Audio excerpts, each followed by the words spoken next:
Hello friends, welcome to crazy G K trick. तो आइए daily current affairs की series को आगे बढ़ाते हैं और आज के इस वीडियो में हम 4 अगस्त 2023 के सभी करंट अफेयर्स को एक एक करके यहाँ पर डिस्कस कर लेते हैं। वीडियो में एंड तक बने रहिएगा, इंटरेस्टिंग सेशन होने वाला है। और अगर आपको इस टॉपिक की पीडीएफ को डाउनलोड करना है तो आप क्रेजी जी के ट्रिक के टेलीग्राम चैनल से या फिर क्रेजी जी के ट्रिक के एप्लीकेशन पर जाकर इसके पीडीएफ को फ्री ऑफ कॉस्ट कलेक्ट कर सकते हैं। सबसे पहला क्वेश्चन देखिए आज के करंट अफेयर का। लोक एवं जनजाति प्रदर्शन कला महोत्सव उत्कर्ष एवं अंतर्राष्ट्रीय साहित्य उत्सव उन्मेष का आयोजन किस राज्य में किया जा रहा है?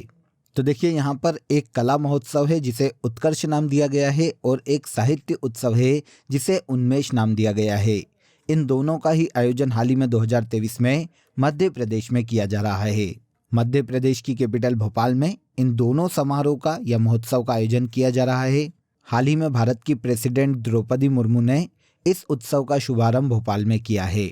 संस्कृति मंत्रालय के संगीत नाटक अकादमी और साहित्य अकादमी के साथ देखिए मध्य प्रदेश के संस्कृति विभाग ने 3 से लेकर 5 अगस्त तक मतलब 3 दिवसीय इस कार्यक्रम का आयोजन किया है। लोक एवं जनजाति प्रदर्शन कला महोत्सव उत्कर्ष में देखिए देश के 36 राज्यों और केंद्र शासित प्रदेशों के 800 लोक कलाकार भाग ले रहे हैं। आयोजन कहां पर किया जा रहा है, ये क्वेश्चन पूछा गया है। तो इसका आयोजन मध्य प्रदेश के भोपाल में किया जा रहा है। देखिए दोस्तों, अगर आपको मंथली करंट अफेयर्स की डिटेल पीडीएफ लेना है तो आप रूट एप्लीकेशन या क्रेजी जीके ट्रिक एप्लीकेशन से डाउनलोड कर सकते हैं। साथ ही आप वीडियो के कमेंट बॉक्स में भी लिंक दिया हुआ है जहां से क्लिक करके आप ले सकते हैं। इन मंथली करंट अफेयर्स पीडीएफ में देखिए पूरे मंथ के जो सबसे ज्यादा एग्जाम रिलेवेंट क्वेश्चन होते हैं उन क्वेश्चन को यहाँ पर डिटेल के साथ प्रोवाइड किया गया है, जो एग्जाम के लास्ट टाइम रिवीजन में आपको बहुत हेल्प करता है। तो एक बार जरूर क्लिक करें। चलिए आगे बढ़ते हैं। सेकेंड क्वेश्चन देखिए, हाल ही में किस राज्य की चेदी बुट्टा साड़ी को जीआई टैग प्रदान किया गया है? तो चेदी बुट्टा साड़ी जो कि तमिलनाडु में स्थानीय रूप से बनाई जाती है, हाल ही में इस साड़ी को देखिए जीआई टैग से सम्मानित किया गया है। तमिलनाडु राज्य में ये साड़ी काफ़ी प्रचलित है। तमिलनाडु में ये एक हथकरघा साड़ी है जो कला रेशम और सूती मिश्रण कपड़े में चेदी बुट्टा डिज़ाइन को दर्शाती है। चेदी बुट्टा 2 तमिल वर्ड से मिलकर बना है। चेदी का अर्थ यहाँ पर पौधा है और बुट्टा का अर्थ डिज़ाइन है। अब ये नाम इसलिए पड़ा है क्योंकि इस साड़ी पर पौधे और फूलों की आकृति बनाई गई है। तो ये साड़ी है तमिलनाडु की। इसके अलावा देखिए तमिलनाडु के जदेरी नमकट्टी और कन्याकुमारी मेटी केला को भी हाल ही में जीआई टैग से सम्मानित किया गया है। जदेरी नमकट्टी की अगर हम बात करें तो ये मिट्टी की छड़ें हैं जो कि सफ़ेद रंग की होती है। जैसे देखिए पेम आती है उसी प्रकार से इनका आकार होता है। और कन्याकुमारी मेटी केला जो कि केले की एक किस्म है, ये देखिए इसका आकार मगरमच्छ के मुंह जैसा दिखता है, इसीलिए इस केले को क्रोकोडाइल फिंगर बनाना के नाम से जाना जाता है। तमिलनाडु में विशेष रूप से ये उगाया जाता है जिसे हाल ही में जीआई टैग दिया गया है। क्वेश्चन हमारा जेदी बुट्टा साड़ी से था, तो ये भी तमिलनाडु राज्य में पाई जाती है जिसे हाल ही में जीआई टैग दिया गया है। नेक्स्ट देखिए, एप्लीकेशन मासी का संबंध किस आयोग से है? देखिए एप्लीकेशन मासी की बात करें तो इसका संबंध राष्ट्रीय बाल अधिकार संरक्षण आयोग से है। आंसर डी हो जाएगा। हाल ही में राष्ट्रीय बाल अधिकार संरक्षण आयोग ने मासी नाम का एप्लीकेशन लॉन्च किया है। अब एप्लीकेशन का उद्देश्य क्या है तो आपको नाम से समझ में आएगा कि देश भर में बाल देखभाल संस्थान जितनी भी है उनके निरीक्षण तंत्र की निगरानी के लिए इस एप्लीकेशन को हाल ही में विकसित किया गया है। इस एप्लीकेशन को निगरानी पोर्टल से जोड़ा जाएगा जहां पर स्वचालित रिपोर्ट तैयार की जाएगी। इसके अलावा देखिए इस आयोग के द्वारा देश के बाल देखभाल गृहों की निगरानी के लिए मासी पोर्टल का भी शुभारंभ किया गया है। अब राष्ट्रीय बाल अधिकार संरक्षण आयोग की बात करें तो भारत में बालकों के संरक्षण के लिए बंधुआ मजदूरी, बाल मजदूरी से उन्हें बचाने के लिए उनके संरक्षण के उद्देश्य से ये संस्था देश की सबसे बड़ी संस्था है। जन्म से लेकर 18 वर्ष आयु तक के बालकों को इस आयोग के द्वारा संरक्षण प्रदान किया जाता है।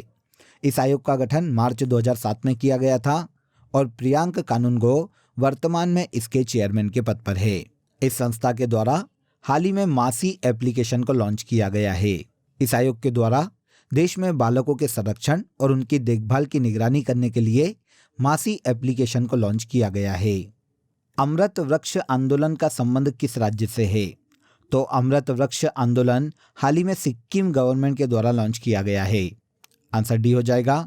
राज्य में देखिए 1 करोड़ व्यापार योग्य पौधे लगाने के उद्देश्य से सिक्किम राज्य के मुख्यमंत्री डॉक्टर हिमंत बिस्वा शर्मा ने हाल ही में राज्य में अमृत वृक्ष आंदोलन का शुभारंभ किया है। किस राज्य का है यहाँ पर ये याद रखिएगा, तो ये सिक्किम राज्य का आंदोलन है। इस योजना को सफल बनाने के लिए राज्य के मुख्यमंत्री के द्वारा अमृत वृक्ष आंदोलन ऐप को भी लॉन्च किया गया है। इस कार्यक्रम के माध्यम से पौधे लगाने के इच्छुक राज्य में जितने भी लोग हैं उन्हें अमृत वृक्ष आंदोलन ऐप पर पंजीकरण करवाना होगा और इसके बाद वितरण केंद्रों से वे अपने पौधे प्राप्त कर सकते हैं। तो कमर्शियल पौधे लगाने के उद्देश्य से अमृत वृक्ष आंदोलन को सिक्किम राज्य की सरकार के द्वारा हाल ही में शुरू किया गया है। इसके बाद आइए, आदि पुरुक्कू उत्सव का संबंध किस राज्य से है? आपको नाम से समझ में आएगा कि ये दक्षिण भारत का कोई राज्य होगा। तो आदि पुरुक्कू उत्सव तमिलनाडु राज्य का उत्सव है।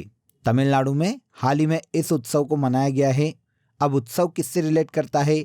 तो देखिए, ये मानसून के आगमन पर तमिल महीने के 18वें दिन मनाया जाता है।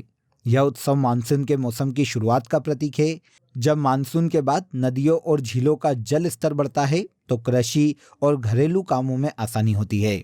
तो प्रकृति का शुक्रिया करने के लिए, मानसून देवता का या प्रकृति माता का शुक्रिया करने के लिए तमिलनाडु में इस उत्सव को धूमधाम से मनाया जाता है।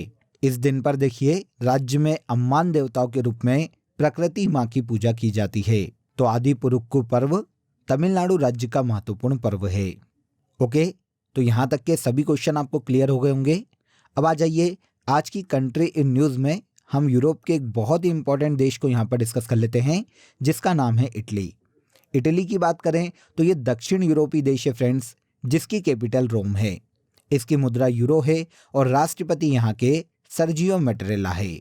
स्लोवेनिया, ऑस्ट्रिया, स्विट्जरलैंड और फ्रांस, ये 4 इसके पड़ोसी देश हैं। इटली दुनिया का सबसे ज़्यादा यूनेस्को वर्ल्ड हेरिटेज वाला देश है, जहाँ पर यूनेस्को की 58 वर्ल्ड हेरिटेज साइट्स हैं। माउंट ब्लैक इटली की सबसे ऊंची चोटी है और पो नदी इटली की सबसे लंबी नदी है, जिसे इटली की गंगा भी कहा जाता है। इटली के दक्षिण में एड्रियाटिक सागर है।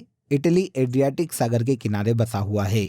वेनिस, जो कि इटली का सबसे बड़ा शहर है, इसे एड्रियाटिक सागर की रानी भी कहा जाता है। मुसोलिनी, जो कि विश्व में फांसीवाद के जनक माने जाते हैं, इटली के शासक रहे हैं और वर्ल्ड में फांसीवाद के जनक के रूप में ये काफ़ी फेमस रहे हैं।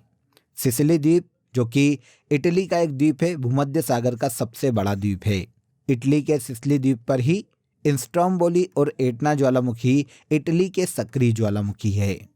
तो ये इटली से संबंधित सभी इंपॉर्टेंट फैक्ट हैं जो कि एग्जाम में हमें देखने को मिलते हैं। सभी को हमने डिटेल में समझा। आगे आ जाइए, क्वेश्चन देखिए। भारत और वेस्टइंडीज के मध्य हुई वनडे सीरीज में मैन ऑफ द सीरीज का खिताब किसे दिया गया है? तो हाल ही में देखिए, भारत और वेस्टइंडीज के मध्य में एक वनडे सीरीज का आयोजन किया गया था, जिसमें मैन ऑफ द सीरीज का खिताब ईशान किशन को दिया गया है, जो कि भारतीय क्रिकेट खिलाड़ी हैं। भारत और वेस्टइंडीज के मध्य की इस वनडे सीरीज में भारत ने वेस्टइंडीज को 2-1 से हराकर इस सीरीज को अपने नाम कर लिया है। ईशान किशन के सर्वश्रेष्ठ प्रदर्शन के चलते ईशान किशन को इस वनडे सीरीज में मैन ऑफ द सीरीज का खिताब दिया गया है। इन्होंने देखिए 3 मैचों में अर्धशतक लगाया है, इसीलिए इन्हें मैन ऑफ द सीरीज घोषित किया गया है। तो आंसर मिल जाता है, मैन ऑफ द सीरीज कौन है? तो यह है ईशान किशन। किस राज्य द्वारा देश के पहले हाइड्रोजन फ्यूल इंडस्ट्रीज को मंजूरी प्रदान की गई है? तो हाइड्रोजन फ्यूल इंडस्ट्रीज को हाल ही में झारखंड सरकार ने मंजूरी दी है। झारखंड के मुख्यमंत्री हेमंत सोरेन ने झारखंड के जमशेदपुर में 350 करोड़ रुपए से अधिक के निवेश के साथ राज्य में देश के पहले हाइड्रोजन फ्यूल इंडस्ट्री को मंजूरी प्रदान की है। तो आंसर हो जाएगा आंसर ए। राज्य कौन सा है? झारखंड है। देखिए, झारखंड राज्य की इस पहल के बाद अब देश में जल्द ही पेट्रोल, डीजल और बैटरी के साथ साथ हाइड्रोजन ईंधन से भी वाहन चलने लगेंगे। नॉर्मली देखिए, हाइड्रोजन के बारे में ये तथ्य तो आप सभी जानते हैं कि इसकी क्षमता अन्य ईंधनों से बहुत ज़्यादा है। इसका एनर्जी लेवल ऊंचा है और इसके अलावा पेट्रोल और डीजल की तुलना में इसका कार्बन उत्सर्जन भी काफ़ी कम है। तो इसीलिए इसे पेट्रोल और डीजल का एक बेहतर विकल्प माना जाता है। कम कार्बन उत्सर्जन के कारण हाइड्रोजन ईंधन प्रदूषण को नियंत्रित करने में भी काफी मदद कर सकता है। इसीलिए हाइड्रोजन को भविष्य का ईंधन कहा जाता है। तो देश के पहले हाइड्रोजन ईंधन उद्योग को झारखंड राज्य ने मंजूरी प्रदान की है। आगे आइए, पूर्वी नौसेना कमान के चीफ ऑफ स्टाफ किसे नियुक्त किया गया है? तो पूर्वी नौसेना कमान के चीफ ऑफ स्टाफ के रूप में वाइस एडमिरल समीर सक्सेना को नियुक्त किया गया है। इनके पहले देखिए वाइस एडमिरल संजय वात्सायन पूर्वी नौसेना कमान के चीफ ऑफ स्टाफ के पद पर थे। अब इनके हटने के बाद समीर सक्सेना को पूर्वी नौसेना कमान के चीफ ऑफ स्टाफ के रूप में नियुक्त किया गया है। देखिए, इस पद को संभालने से पहले समीर सक्सेना गुजरात नौसेना क्षेत्र के फ्लैग ऑफिसर कमांडर थे। समीर सक्सेना को भारत के राष्ट्रपति के द्वारा 2017 में नौसेना पदक और 2023 में अति विशिष्ट सेवा पदक से सम्मानित किया जा चुका है। और अब वाइस एडमिरल समीर सक्सेना को पूर्वी नौसेना कमान का चीफ ऑफ स्टाफ नियुक्त किया गया है। अगला क्वेश्चन देखिए, विक्रम खेल पुरस्कार एवं एकलव्य खेल पुरस्कार का संबंध किस राज्य से है? तो ये दोनों ही खेल पुरस्कार, विक्रम खेल पुरस्कार और एकलव्य खेल पुरस्कार, मध्य प्रदेश गवर्नमेंट के द्वारा दिए जाते हैं। मध्य प्रदेश गवर्नमेंट के द्वारा खेलों के क्षेत्र में दिया जाने वाला सबसे बड़ा पुरस्कार विक्रम खेल पुरस्कार है। और एकलव्य पुरस्कार मध्य प्रदेश में छोटे खिलाड़ियों को, मतलब जिनकी उम्र कम है, उन खिलाड़ियों को दिया जाता है। अब सुर्खियों में क्यों है, ये इंपॉर्टेंट हो जाता है। तो मध्य प्रदेश सरकार के द्वारा हाल ही में राज्य के 11 खिलाड़ियों को एकलव्य पुरस्कार और 10 खिलाड़ियों को विक्रम पुरस्कार देने की घोषणा की गई है। इनमें से देखिए, एकमात्र दिव्यांग टेनिस खिलाड़ी धनंजय दुबे को भी इस साल विक्रम पुरस्कार प्रदान किया जाएगा। इसके अलावा विश्वामित्र पुरस्कार भी एमपी गवर्नमेंट के द्वारा खेलों से संबंधित प्रशिक्षकों को दिया जाता है, जो कि 2022 के लिए भोपाल के बैडमिंटन प्रशिक्षक रश्मि मालवी को दिया जाएगा। और 2022 के लिए राज्य का खेलों के लिए लाइफ टाइम अचीवमेंट पुरस्कार इंदौर के टेनिस खिलाड़ी अनिल धुपर को दिया जाने वाला है। तो एकलव्य पुरस्कार, विक्रम पुरस्कार, विश्वामित्र पुरस्कार, लाइफ टाइम अचीवमेंट पुरस्कार, ये सभी मध्य प्रदेश सरकार के द्वारा खेलों के क्षेत्र में दिए जाने वाले पुरस्कार हैं। हाल ही में इनकी घोषणा की गई है, तो इनके बारे में मैंने आपको डिटेल में समझा दिया। अब आ जाइए, आज के करंट अफेयर का लास्ट क्वेश्चन देखते हैं। हॉकी एशियाई चैंपियंस ट्रॉफी 2023 का आयोजन कहाँ किया जा रहा है? तो 2023 में हॉकी एशियाई चैंपियंस ट्रॉफी 2023 का आयोजन 3 से लेकर 12 अगस्त 2023 तक इंडिया में किया जा रहा है। इस साल देखिए, ये इस चैंपियंस ट्रॉफी का 7वां संस्करण है, जिसका आयोजन चेन्नई के mayor Radha Krishnan hockey stadium में किया जाएगा। इस साल 2023 में एशिया की 6 टीमें इस टूर्नामेंट में पार्टिसिपेट कर रही है, जिनमें भारत के अलावा चीन, पाकिस्तान, दक्षिण कोरिया, जापान और मलेशिया शामिल है। 2023 में एशियाई चैंपियंस ट्रॉफी में भारतीय हॉकी टीम के कप्तान हरमनप्रीत सिंह है। इसे भी याद रखिएगा, ये एग्जाम में पूछा जा सकता है। अब देखिए, अगर हम इस टूर्नामेंट की बात करें तो इसका आयोजन प्रतिवर्ष एशियाई हॉकी महासंघ के द्वारा करवाया जाता है। इसकी शुरुआत 2011 में की गई थी और पहली बार 2011 में इस चैंपियन ट्रॉफी को इंडिया ने अपने नाम किया था और आखिरी बार 2021 में दक्षिण कोरिया ने इस चैंपियंस ट्रॉफी को जीता था। क्लियर? तो यहाँ पर देखिए, हमने 4 अगस्त 2023 के सभी करंट अफेयर्स को डिटेल में समझ लिया।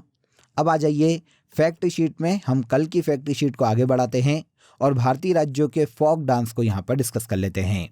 देखिए, राजस्थान की बात करें तो घूमर, घापाल, फुंदी, पनिहारी, जिंदाद, नेजा और गणगौर, ये सभी राजस्थान राज्य के लोक नृत्य हैं। मेघालय में काफ़ी फेमस है लाहो और बांग्ला। गोवा की बात करें तो मांडी, झागोर, खोल और ढकनी, ये गोवा राज्य के फोक डांस है। अरुणाचल प्रदेश में काफ़ी फेमस है मुखोटा नृत्य और युद्ध नृत्य।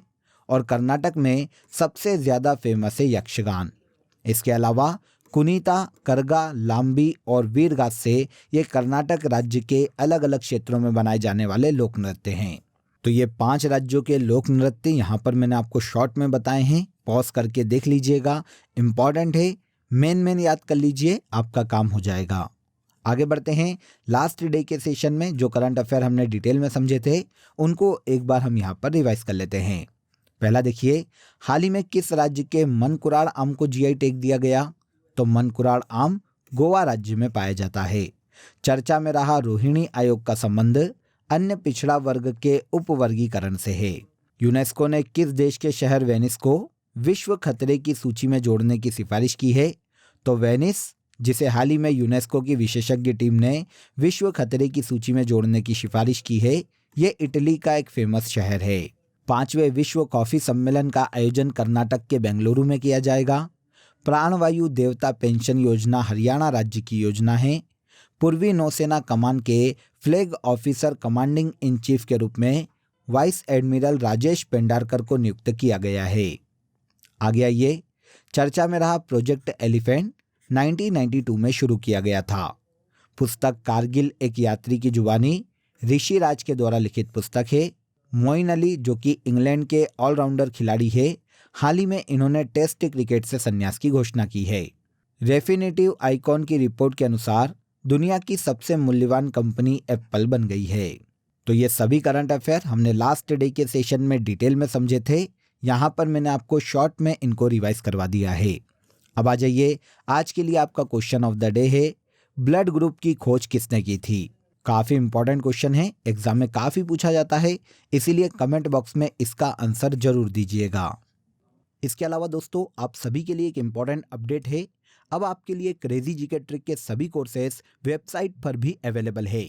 ये सभी कोर्सेस आप सभी की रिक्वायरमेंट और लेटेस्ट एग्जाम पैटर्न को ध्यान में रखकर डिज़ाइन किए गए हैं।